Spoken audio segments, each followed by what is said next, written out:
Hello, and welcome back to the weekly astrology podcast, where every Thursday we light our candles, grab our blankets, get cozy, and talk all things cosmos. I'm your host, Sarah Posh, astrologer and coach. And this week we're going to cover the Venus and Scorpio Grand Water Trines, as well as the opposition point to Uranus and Taurus.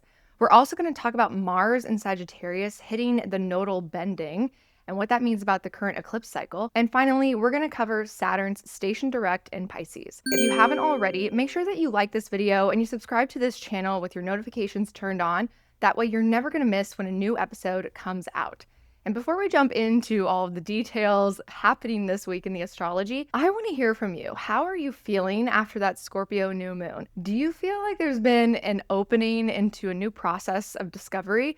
Is there new truths being unveiled? Or maybe you're even unraveling some of those hidden limitations, self-sabotaging beliefs, stories, or shadow work. We talked a lot about all of that and some ways to work with that astrology that started in the Scorpio new moon in last week's episode. So if you haven't already, make sure go back to the channel and check out that episode. Also, just to remind you that the lunar cycle playlist for this Scorpio new moon, it's available now on my Spotify channel, and that will be linked below. I created a custom playlist designed specifically for these deep waters of the Scorpio new moon, and also some things related to the Gemini full moon, which has a little bit of a different flavor in the middle of this cycle. If you're interested in that, be sure check it out. It's linked below. So we're going to start with this Mars at the nodal bending. On Monday, November 24th, the same day that Mercury retrograde makes its conjunction to Venus in Scorpio, we've got that moon in Capricorn and Mars in Sagittarius is squaring the nodal axis. So it is squaring the south node in Virgo and the north node in Pisces. And this is called the nodal bending. Whenever a planet crosses the square point degree in relationship to that nodal axis, it's an activation point of the themes of those eclipse cycles. Mars being the planet that activates, that energizes, that propels things forward. When Mars hits the nodal bend, sometimes this can be a reactivation of those eclipse themes or the storylines that have been unfolding, the major beginnings, the major endings. So we want to pay attention on Monday, November 24th. Mars in Sagittarius is giving us this course correction. It might feel like Mars in Sagittarius squaring the south node in Virgo is this point of breaking some sort of Virgo spell where we've been focused too much on maybe a perfectionism, too much on trying to fix something, and now Mars says it's time to stop fixing and to start living. Or it might be an activation of the North Node in Pisces, where Mars points us to this open path ahead and says it's time to leap with faith before you have full certainty. So there's some sort of course correction, there's some sort of activation point or a development and turning point when it comes to the eclipse themes that started back in those September eclipses. So definitely take note what's turning a corner, what's being activated, and what are you being asked to let go of in order to propel yourself forward. I also want to mention that this ties perfectly into the themes that we're still in the heat of this Mercury retrograde cycle, which is all about revision, reviewing, a recalibration, or maybe a revision of those drafts Mercury is writing into the Grand Water Trines that it's making 3 times. But it's also happening the same time that Saturn is making its final station in Pisces. So let's go ahead and jump into the Saturn station before we circle back to the Venus Grand Water Trine and astrological kite activation this week. So this week, Saturn is stationing direct at 25 degrees of Pisces on Thursday, November 27th. This is important because this is Saturn's final station direct. It means that we are officially ending the final transit of Saturn in Pisces. And this is a transit that started back in March of 2023. You'll want to think back to when Saturn first stationed retrograde earlier this year. That was on July 12th at about 1 to 2 degrees of Aries. And then Saturn made its retrograde back into Pisces on September 1st, 2025. So thinking specifically back to September 1st, because that's when Saturn retrograde was officially in the Pisces territory that we're talking about, what lessons were you returning to since that time? Was there a certain level of integration? Maybe there was a repetition, a sense of developing maybe more refinement, mastery, or confidence in regards to some of those lessons, or maybe it's new structures or systems that you've been putting into place or building with Saturn in Pisces. And I also think that this moment is a really important time to do what Saturn's doing, to actually slow yourself down, to take a moment to pause And to station yourself, look back at all of the things that Saturn has helped you learn, confront, choose, change, and develop since March of 2023, specifically in the Pisces area of your life and in your chart. This is our final phase, our final time of Saturn in Pisces. And we have the chance now to actually look first and see how far we've come. What are the foundations that we've built? How have we shaped consciously, with choice, with integrity, the new structures, the new systems in our Pisces area of life? And this is a perfect moment with Saturn station to not only look at that and with constructive feedback, but also celebration. Look at how far you've come. Look at how much you've grown. And not just what you've shaped or what you've changed or what you've built, but how has that changed or shaped you? What's been built inside of you? What new confidence or maybe self-respect do you have since working with Saturn and Pisces? And now as Saturn stations, with Saturn in this very auspicious place, it's got that grand trine to the planets moving through Scorpio, and also its host ruler, Jupiter, is exalted in Cancer, making that supportive trine aspect. So Saturn has so much available to resource you to make the most of this final phase. So when we reflect, we can ask ourselves, what do we want Saturn to leave us with? If we've come so far, if we've gained so much confidence, or we feel a more solid foundation and footing beneath ourselves in this area of life, do we want to further solidify? Do we want to deepen and fortify what's already been built? Maybe you would like Saturn to help you build a new addition. Maybe you want Saturn, I built this house, whatever this Pisces house has that these themes are living in, that feels solid, it feels safe, it feels fortified. But let's go ahead, let's add on a little barn dominium. Or maybe I want Saturn to help me build a little playhouse in the backyard. Or it could also be that you don't necessarily want to add on more structures, or you want to add on more to the building or the foundation. But maybe you want to use Saturn to go back through the things that you've built that have a solid ground. And now you want to just refine. Maybe you want to upgrade the quality. You want to invest a little bit more into the quality and the sustainability of what's been built, or maybe even the comfort or the luxury. It is Pisces after all. So whatever it is, we do want Saturn to leave us feeling really good, really nourished, and really inspired in this area of our life. And one of the reasons why this Saturn station is so important in this week's astrology is because in addition to adding a layer of this Mars at the bending, this critical turning point or course correction, it's also going to play into Venus's Grand Water Trine. Venus is making the first Grand Water Trines with Jupiter retrograde in Cancer and Saturn retrograde, but actually stationed in Pisces on the day before Saturn stations. So that Grand Water Trine opens on Wednesday, November 26th. And I'm going to go into all those details of the Venus Grand Water Trine, and we're going to talk about the nuances of the specific Venus themes and textures and signatures of these Grand Water Trines. But we need to make sure that we point out that Saturn has a little bit more significance. And that's not only because Saturn is stationed at this time, pulling in emphasis and energy and focus on that point of the Grand Water Trine, it's also in reception with Venus. Venus is the exaltation lord of Pisces. So that reception between Venus and Scorpio and Saturn stationed in Pisces, very near and dear, close to the exact exaltation degree of Venus and Pisces. This is telling us that even though Venus in Scorpio is in a place of her detriment, a place where she really struggles or has to work extra hard to do her Venus things, she's got this direct communication line, this access line to support, and it's connected and tethered to a Saturn that's at the end of its transit through Pisces. It's a Saturn of mastery. There's immense wisdom in this Saturn in Pisces. So she doesn't just have support. She has an exalted, wise elder of support at the right place at the right time that can lift her up out of the depths of this Scorpio water and help her to not only move forward in the way that any kind of Grand Water Trine would, but it's like instead of Venus just being thrown some sort of life raft to help her float through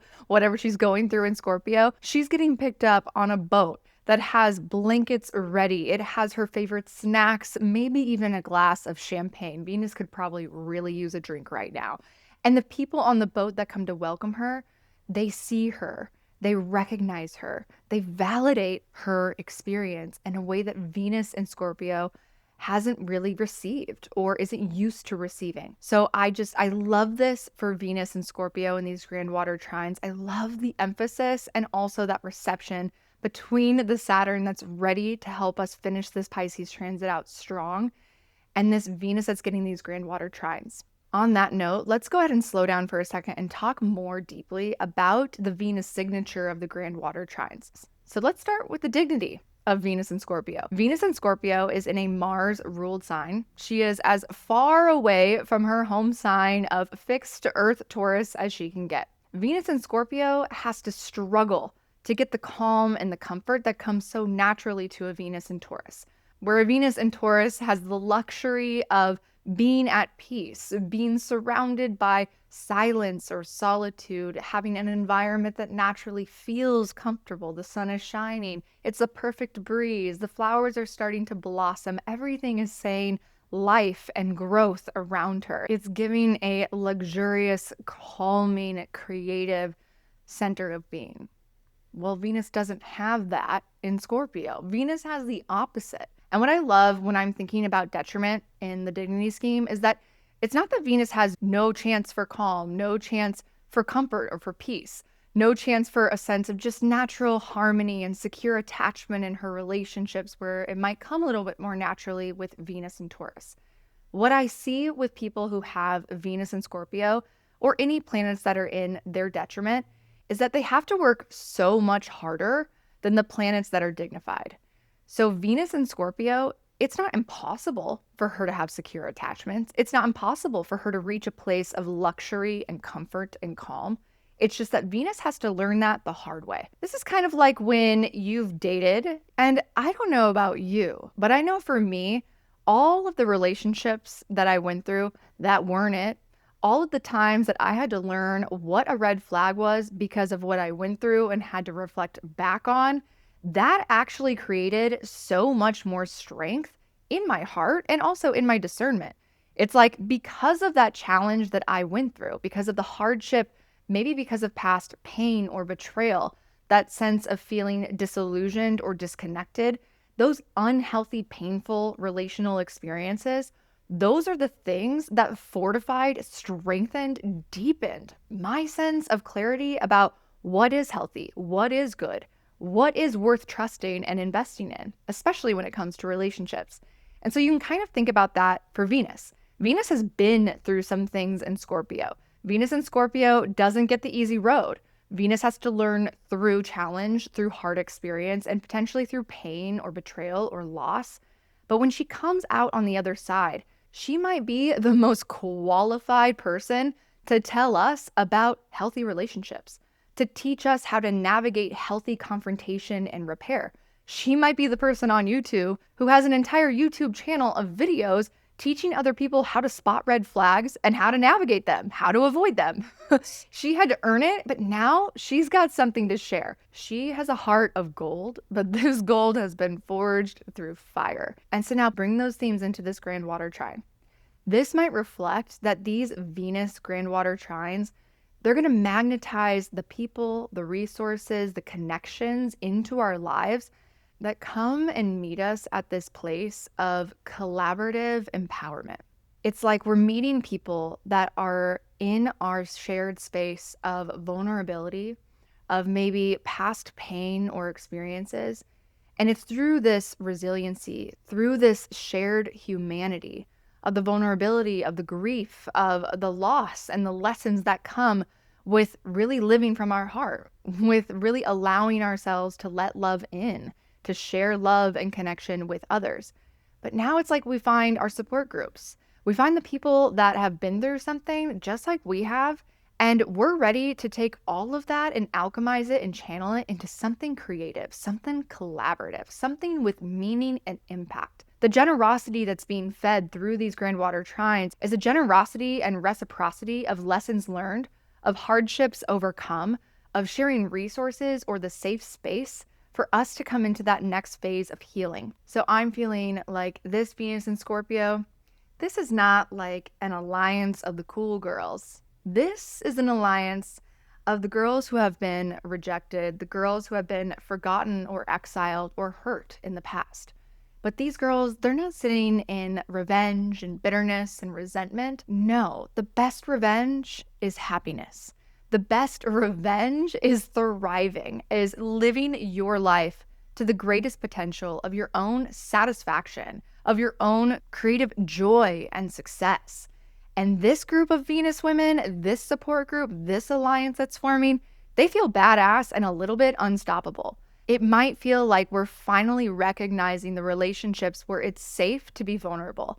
It's safe to touch and be touched, to let ourselves be seen, and perhaps to have this moment of not feeling alone in our past experiences or our current challenges, but feeling a sense of camaraderie, a sense of collaboration, a sense of collective creative empowerment. Venus and Scorpio with these Grand Water Trines, it's getting, I've got your back. We have an alliance, we have a circle of protection and collaboration, and together we rise. So as Venus starts going through these Grand Water Trines, this is a really important moment for you to recognize where can you be more vulnerable? Where can you wear your heart on your sleeve to the people that you've learned you can trust? How can your vulnerability invite the vulnerability and safety in the connections and collaborations that are coming? And also, how can your own hard-earned heart resiliency, that heart of gold, how can that become a source, a resource that you can generously give out to others? This is that moment where generosity breeds more generosity. But we're not doing this shadow Venus and Scorpio where we're over giving our trust, our loyalty, our time, our energy, our care to the things that don't actually deserve it, to the things that just drain like a vampire sucking it out.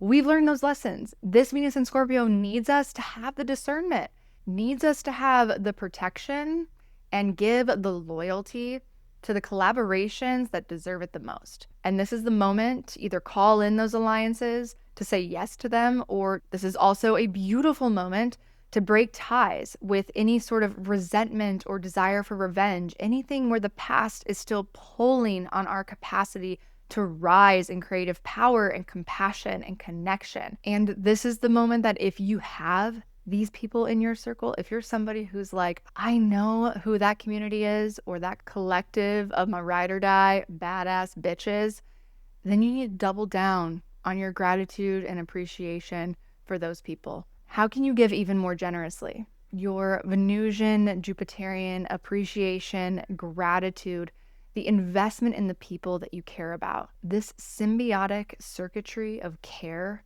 that we could tap into, this is going to potentially be a fuel to generate an even greater source of creative power that Venus hasn't ever even tasted, touched, or felt before. And then just after Venus completes those water trines with Jupiter and Saturn, she solidifies her support group. She strengthens her resolve, her resiliency, and her confidence in her standards of exchanges.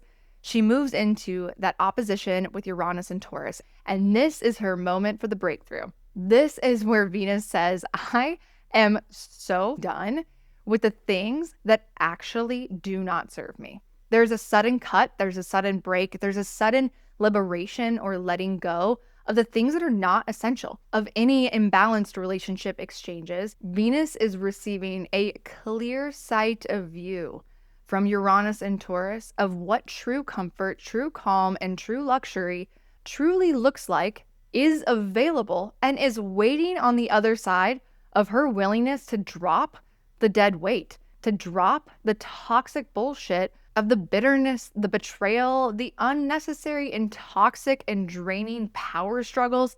She's done. She's not only done, she's not alone. And sometimes when we realize that we're not alone, that we have a backup team of support, a circle of people that can mirror and reflect our confidence in owning our value, owning our standards, that gives us the confidence and the leverage to finally make that break, to finally cut that cord, to finally break the spell or the curse. So Venus is no longer fucking around, and she's no longer falling for the bullshit.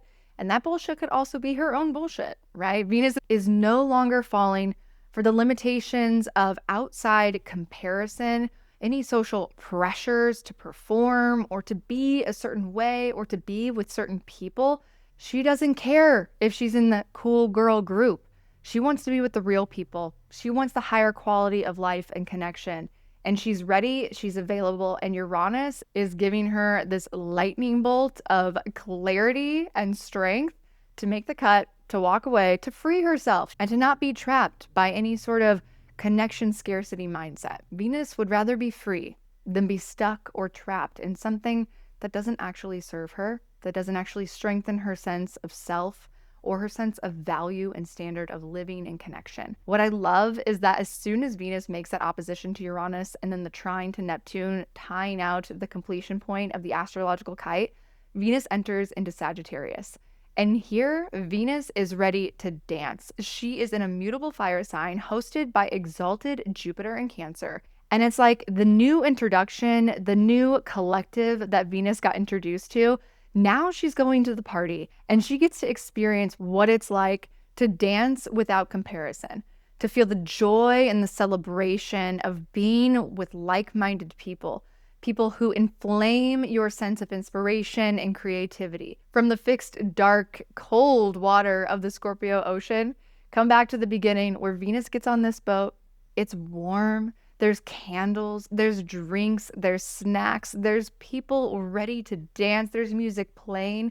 Venus is welcomed into a new collective place of celebration, of freedom, a sense of feeling alive and inspired.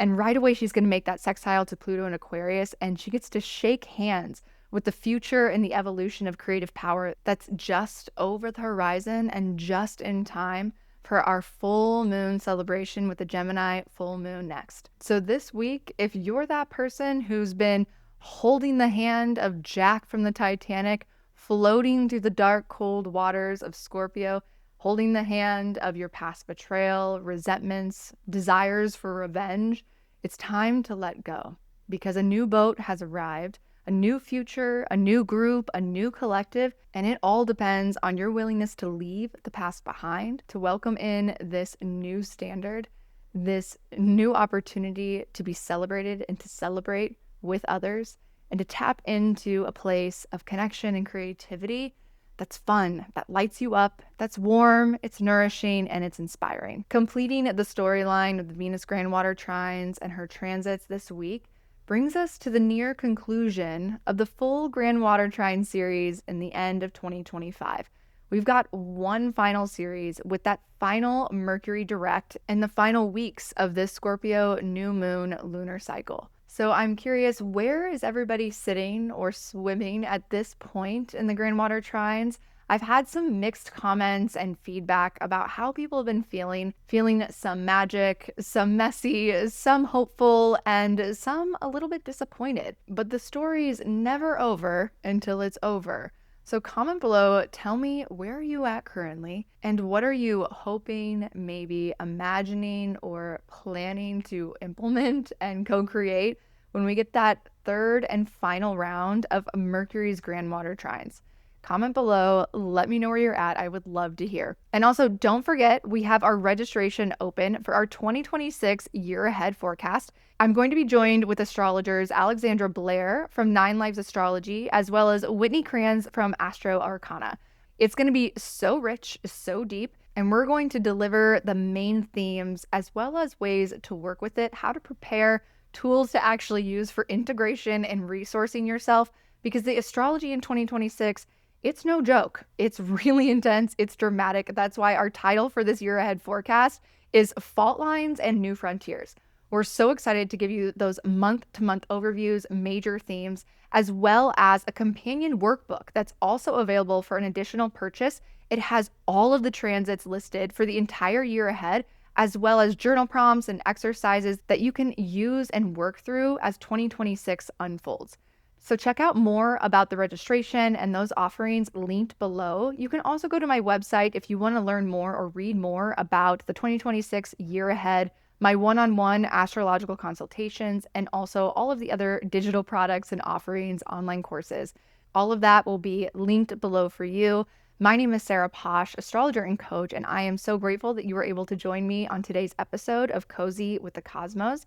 I hope to see you again next week as we jump into the horoscopes and the tarot card pulls for our Gemini full moon episode.